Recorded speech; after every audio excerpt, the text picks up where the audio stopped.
Good evening. I'm Phil Herron, editor of the Daily Times and DelcoTimes.com. Welcome back to another edition of our live stream internet broadcast. We call this little show Live from the Newsroom.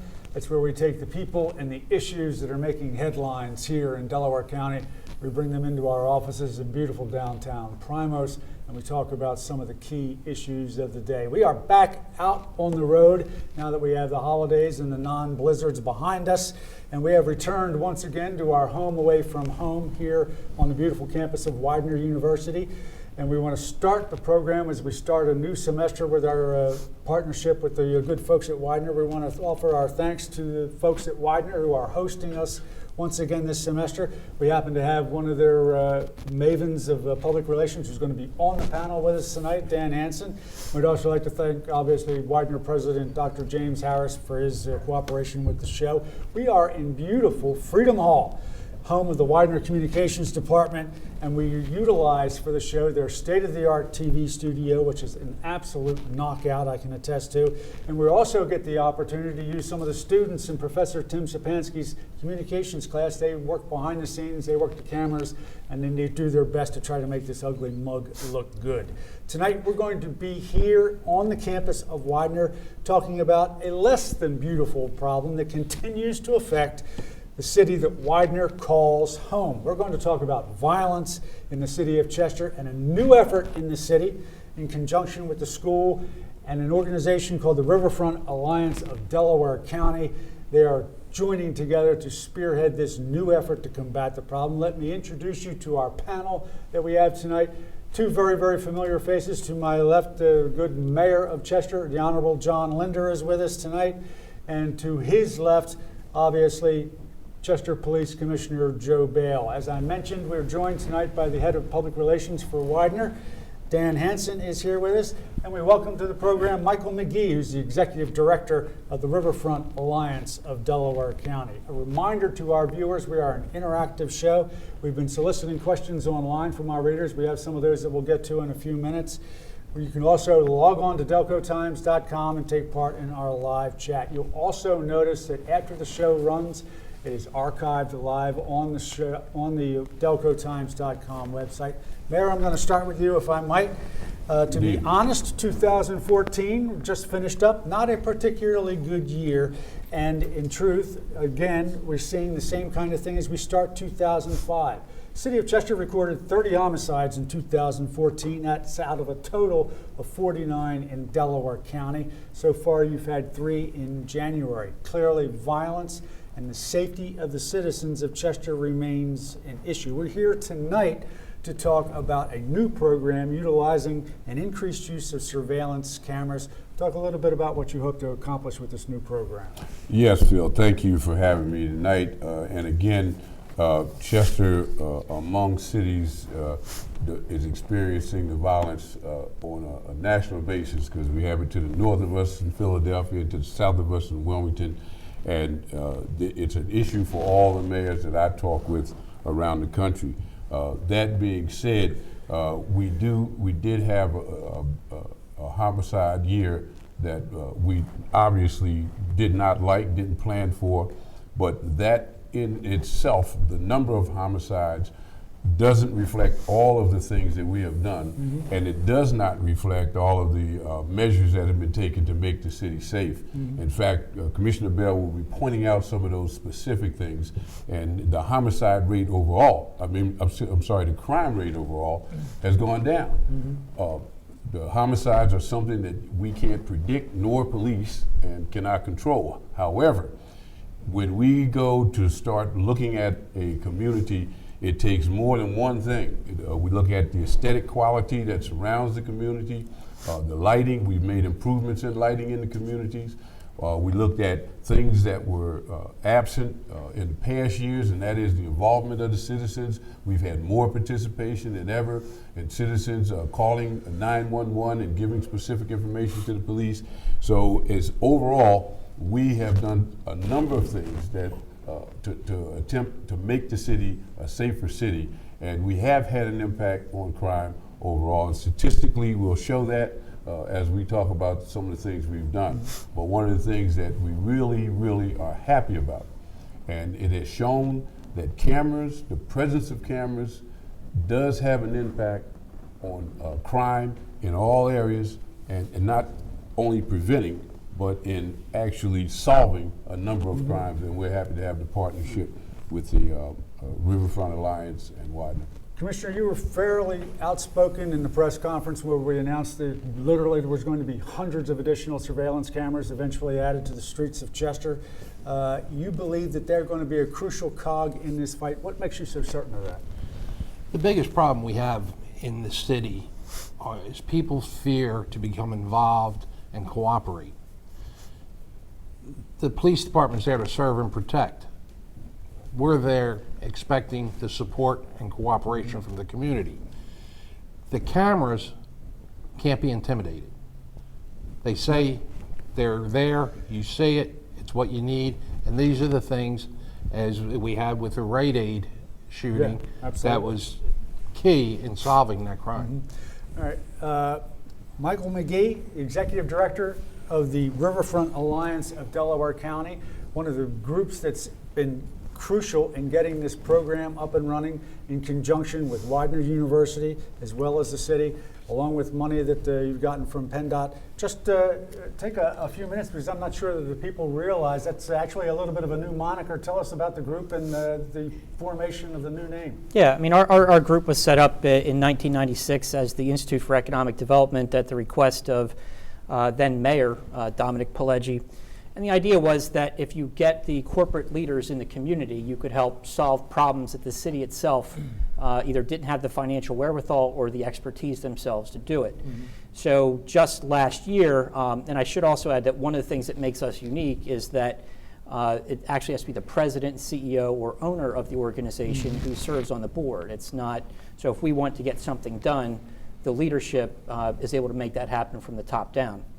So just last year, we modified our name. We thought that, the Institute for Economic Development was a little bit vague in terms of what our mission was. The Riverfront Alliance of Delaware County provides us a broader footprint from which to support economic development initiatives, which our mission is to serve as the catalyst for economic development along the Delaware County waterfront.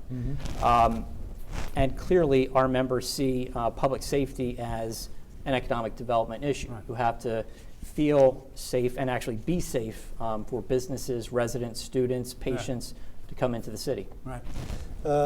Dan, here representing Widener, one of the two key areas that are actually being targeted under the new surveillance cameras program really involves an area that's fairly close around the perimeter of the campus.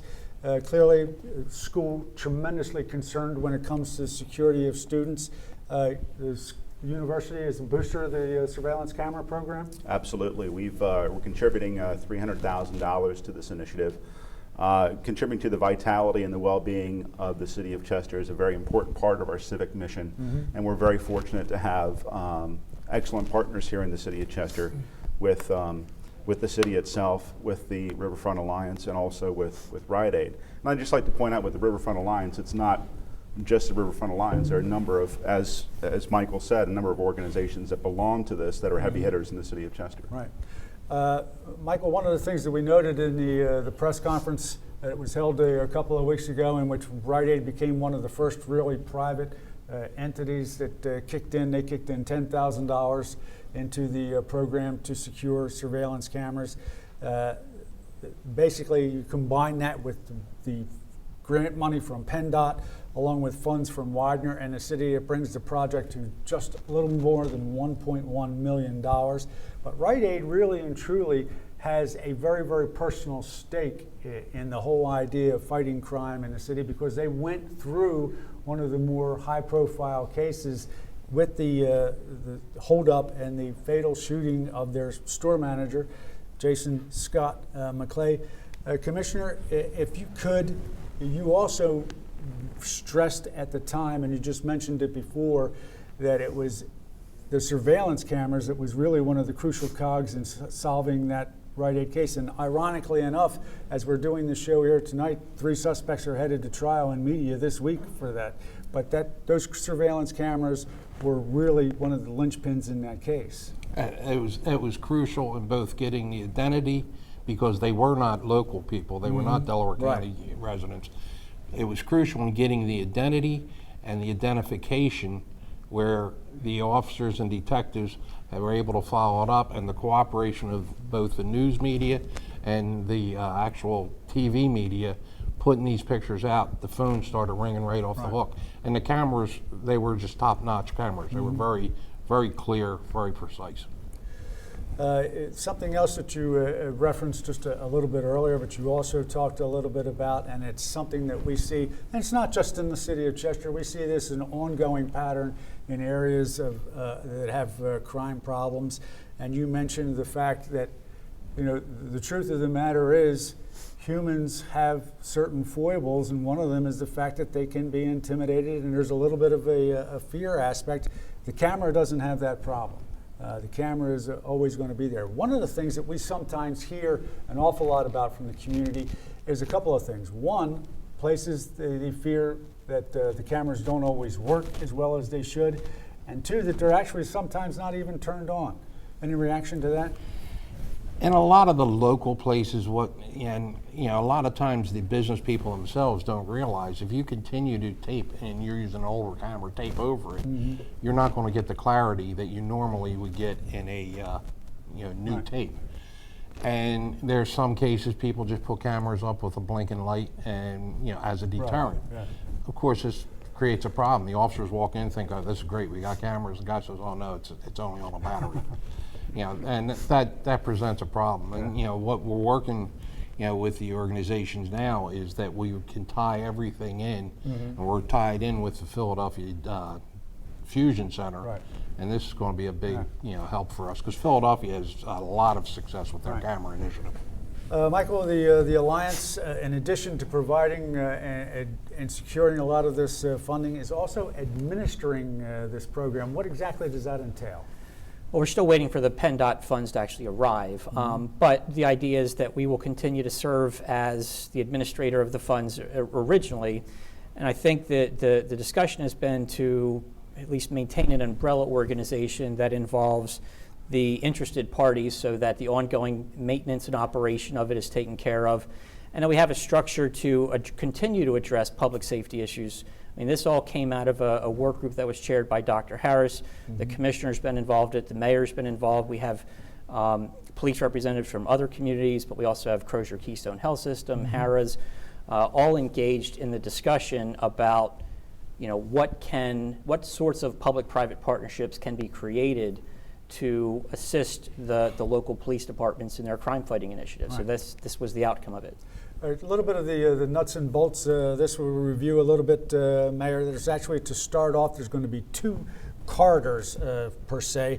They've came up with the blue corridor, which covers the Sun Hill section right here around Widener from 14th Melrose and Ridley. That's about 10 square blocks. And then the so-called yellow corridor, which is another 15 square blocks between Edgemont and Providence from 18th to 24th.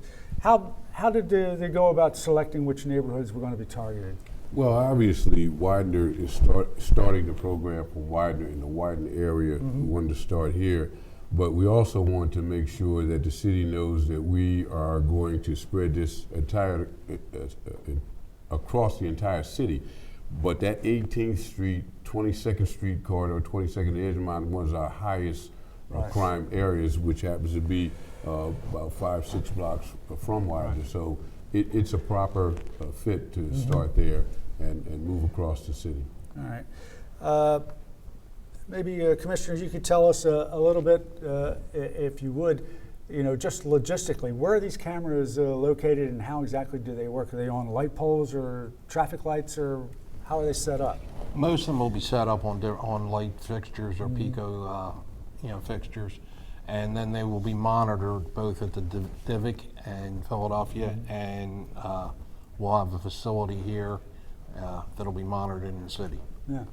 I was a little bit taken aback in doing a little bit of research for one of the editorials that we wrote for the paper in support of the program. Is there's been actually, there are several studies that have been done, and amazingly enough, the numbers are pretty dramatic in neighborhoods where they have set up these surveillance programs, that there is not much question that crime goes down after these things. Even just the knowledge and the belief that, hey, you know that there's cameras now set up in these neighborhoods. That's a sort of a big boost for the program. Oh, absolutely. I mean, you know, the criminals are not stupid. You know, and they realize. We reserve that for the newspaper people. and we've actually had, you know, cases, you know, that have been documented in different jurisdictions where the guy went up to the camera and shot it, but the last picture on the camera was the guy who was doing the shooting. Yeah. So I mean, it can only help. And then, you know, once you arrest, you know, a couple of those people, they start, oh, this isn't good. I'm not going to stay here. Yeah.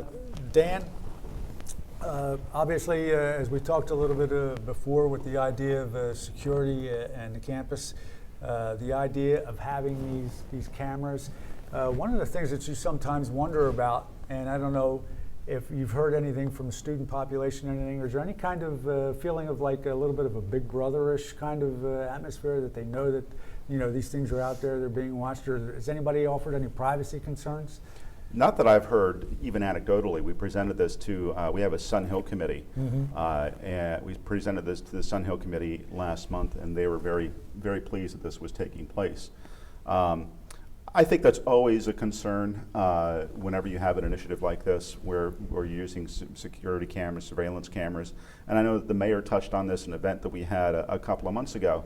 It's something as a community leader that you have to take into consideration when you put an initiative like this into place. But the bottom line is what we hope to do is provide a secure community for the residents of the city of Chester, for Widener University students, and do that within ethical boundaries. Mayor, what kind of reaction have you gotten from the public? Excited about it. It's time. It's about time. And that's why we're so excited to have Widener and the Riverfront Alliance as partners in this, and Crozier as well, because these talks, as Mike said earlier, started with meetings with President Harris. And so the community is very excited. And again, that's one reason why we wanted to make sure that as we put these cameras around Widener, that we impact an area that had a high volume, so to make sure the community knows. So they're waiting and they applaud. All right. One of the constant refrain that I saw in some of the emails when I was soliciting questions online during the day is that there are a lot of people in a lot of different neighborhoods and say, hey, bring them on. Yes. They would like to have those. Obviously, this is a Cedar program, a start. You would love to see this expanded throughout the residential areas of the city? We are vigorously seeking partners, and I'm so glad to have Rite Aid step up because you know, you're talking millions of dollars that are needed, but every $5,000, $10,000, $15,000 that people bring to the table is going to mean a couple of cameras in some key areas that are going to help to not only prevent crime but save lives. And that's what we want to make sure, that it's a community effort, and we welcome people aboard. Commissioner, we'll talk a little bit about timing. You have any kind of a feel when you think this program will be up and running? I would, and I guess Mike can correct me, I was believing within the next 5 to 6 months we'll have cameras mounted and operating. That would be the hope, yes. Mayor and Commissioner, both, I'd like to have you talk about something else that's involved in here. I mean, everyone has obviously been in support of the surveillance program and the cameras, but that's not really the only issue that we're talking about here. That's certainly an issue reacting to this. But what is really at the root of the gun violence that we continue to see playing out on the city streets, and what is it that you can do about it other than reacting to it? Well, again, Phil, we're talking about a culture change. And unfortunately, this culture of actually using a gun to solve problems is, again, a nationwide problem, and unfortunately has become a generational problem. Yeah. So we have to work vigorously to help change the culture in the community, which we have done. My community liaisons have had over 270 meetings over this 3-year period in community engagement meetings, talking to people, getting steering committees, getting people to start talking about this issue, getting their input on what can happen. And some good things can happen. But as Commissioner said, people have been reluctant to come forth because of the risk factor. Now with cameras going to give them a breather. The camera becomes the witness, and they can focus on cleaning up their neighborhoods and structuring it so they can have a better life. Commissioner, one of the things that we hear again and again and again is the idea that, as you mentioned, certainly the police are there, but this really needs to start in the communities and literally in each household. Oh, absolutely. And this is why, back when we first took office, I used the, if you see something, say something. We don't Right. need everybody to call and tell us their name, but just call us and give us a description of who has the gun. My officers just last year took 180 some guns off the street. And through that and through the real effort of the uniform officers and the investigative unit, we've actually cut our number of people shot since we've taken office down by 48%. Right. So, I mean, it's important that the people understand. We don't need you to testify all the time, but we just need your information. Need the information. Michael, if I could, I'd like to touch on a little bit of other topics in terms of the waterfront. Specifically, we hear, and you see in the news, that obviously Pennsylvania is in love with legalized gambling, and that they have in fact decided that they think it would be a great idea to put another, the last actually casino license in the South Philadelphia Sports Complex, which is by my odometer about 12 miles up I-95 from Harris. What are you hearing about Harris? Harris has expressed a lot of concern about the license being awarded in South Philly. It could have a dramatic impact on their revenue, which in turn could have a dramatic impact on the city of Chester. So we're watching that, and hopefully things will go in Harris' favor. What else is new on the riverfront? One of the things that we had always heard about, and the mayor and I have talked about this many a time, is that we laud and support the idea that we have in fact a soccer stadium on the riverfront, and we have an anchor team in the MLS and the Major League Soccer that calls Chester its home. But we don't forget that when that plan was first unveiled, there was a whole lot more to that plan than what is there now, other than the stadium. Is there any inkling that Buccini and Poland will ever pick up that ball and run with it again with that original development? Well, I think they still like the concept. At the end of the day, the math has to work, though. Yeah. I mean, for any developer, you have to get a return on investment, and clearly that's what would drive whether the plan comes to fruition or not. The other area that we're actually starting to pay some attention to is in both Marcus Hook and Trainer with the energy sector evolution. Yeah. We have Monroe Energy and Sunoco Logistics just recently joined. I think with the county's economic development strategy, their 10-year plan is very, very focused on waterfront redevelopment, energy sector development, and to the extent that we can kind of play a role in that development of those issues, as well as the Meds and Eds corridor, Right. That's something that we want to be engaged with. Yeah. Mayor, you made your stance pretty clear in terms of that the awarding of the last license there in South Philadelphia.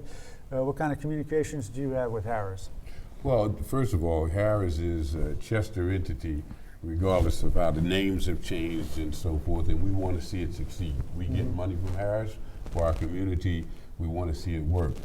Actually, that casino is a little over 10 miles away from Harris, which is, it has to be at least 10 miles. I drive fast, They're that's just why. they're just a little, they made sure they were just a little over 10 miles. But the riverfront businesses we want to see succeed.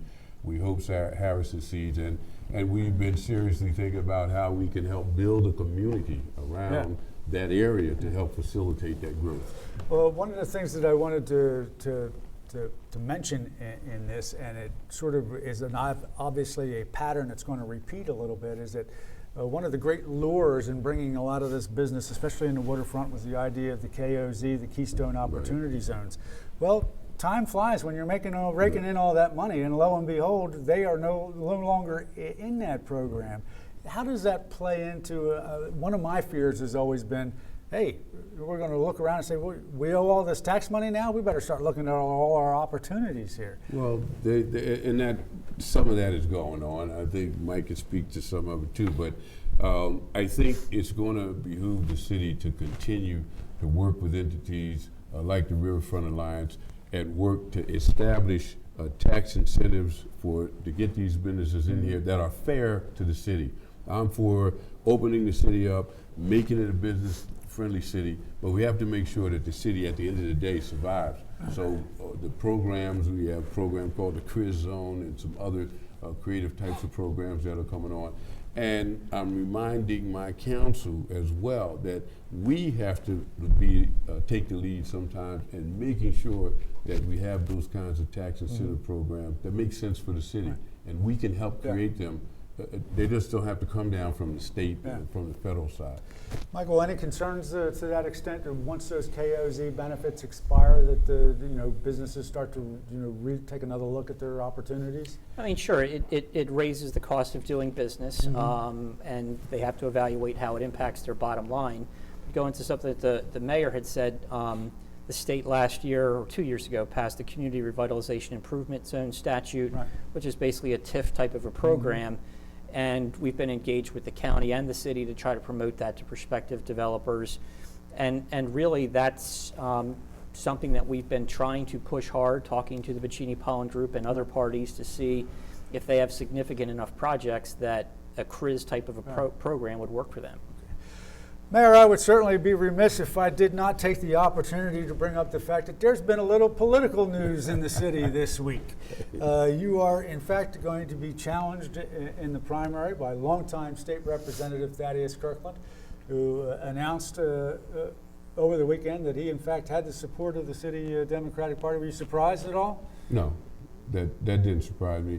The thing we have to remember is that we run either Republican, Democrat, or Independent, but we govern bipartisan. And I continue to stand on the mission that I had when I came in, and that is to not necessarily put the party over the people.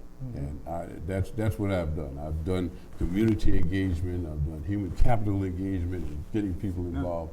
And so be it. That's what I said in the newspaper, and that's the way I feel now. And lo and behold, if that wasn't enough, we had a little more news today that another very, very familiar name in Chester is going to be back in the news. In fact, it's going to be in the paper tomorrow. The Republican candidate for mayor of Chester is going to be none other than former Mayor Wendell Butler. So we'll see how that plays out. We'll go to what we always do at the end of the show. We call this the lightning round. I'll ask a question and we'll go right down the panel. Michael, I think I'll start out here on the right with you. Tell us one reason why you think the surveillance cameras are going to be effective in fighting violence in the city of Chester. It's a public-private partnership, and I'll go back to what Commissioner Bale has said is it takes the onus off of the residents to report crimes, and it provides a tool for law enforcement, which is exactly what we're trying to do. Dan, what's the hook for Widener? Well, one thing I'd like to say that we didn't mention before is that it's not just the cameras that we'll be installing. This will be a network of cameras, so we'll be asking businesses in the city of Chester that have their own camera systems to become part of this network. So if we put up 100 cameras and there's other 100 cameras out there, that doubles our reach. So we have a number of cameras here on campus at Widener that'll be part of this initiative. Okay. Mayor, what are you hoping most to see come out of the surveillance program? When I came in office, we didn't have a narcotics unit. At the end of an 18-month investigation, our units, along with the state and federal, locked up 40 career drug dealers in our community. A lot of that was done. It was a 261 count indictment. A lot of it was done with cameras. That's how they solved. Yeah. We want more of that all over the city. Commissioner? I look to drop the crime rate more and be able to get the guns off the street. We've dropped our Part 1 crimes, but if there's one or two guns out there, it's one or too many. I only had, I shouldn't say only, we had 109 people shot. I don't want any shot. You know, and the camera's going to play a significant part, when they start, seeing their picture in the news or a picture on the media. Yeah, one of the things that we've been noticing is that those surveillance images in just a very, very short time, when we first started using those, they were very, very fuzzy images. Some of the images you get right now are just sharp, and I mean, you said it as well as we did. Phones start ringing in the newsroom as soon as you put those things onto the website. People say, hey, I know that guy, that kind of thing. All right, we are live from the newsroom. It's every Wednesday night. We will be hopefully back on a somewhat more regular weekly basis. We were off a little bit for the holidays. If you have a topic that you'd like to see addressed on Live from the Newsroom, an idea for a show, or if you'd like us to come out and talk to some people in the community, please drop me an email. I am editor@delcotimes.com. You can always reach me there. We'll be back here on the campus of Widener again next month on Wednesday, February 18th. In the meantime, this is Live from the Newsroom every Wednesday night, 8 o'clock. We'll be back next week. We'll talk to you then. Thanks.